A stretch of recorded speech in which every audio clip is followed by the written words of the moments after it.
Installa il solare termico di Termoidraulica Susin. Avrai l'acqua calda sanitaria gratis e contribuisci a tenere pulito l'ambiente.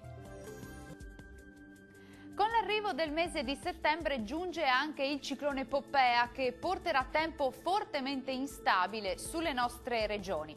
Vediamo il dettaglio. Sul Veneto rovesci e temporali diffusi su gran parte del territorio e distribuiti in modo irregolare. Ci sarà anche un crollo termico con temperature massime che saranno comprese tra i 21 e i 29 gradi, valori notturni attesi sui 17-21 gradi circa.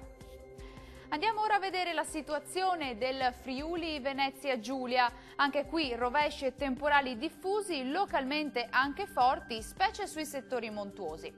Diamo uno sguardo alle temperature, le massime risultano essere in calo, previste tra i 23 e i 25 gradi, minime sui 19-21 gradi circa.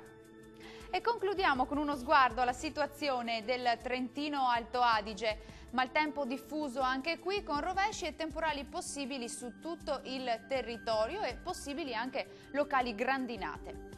Crollo termico di circa 10 gradi, temperature massime sui 24-26 gradi, valori notturni intorno ai 18 gradi circa. Il mare sarà generalmente mosso, i venti moderati meridionali.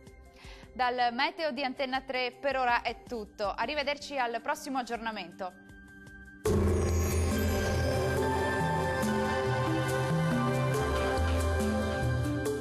Termoidraulica Susin. Se compri una caldaia, in omaggio il condizionatore. Termoidraulica Susin a 0 branco.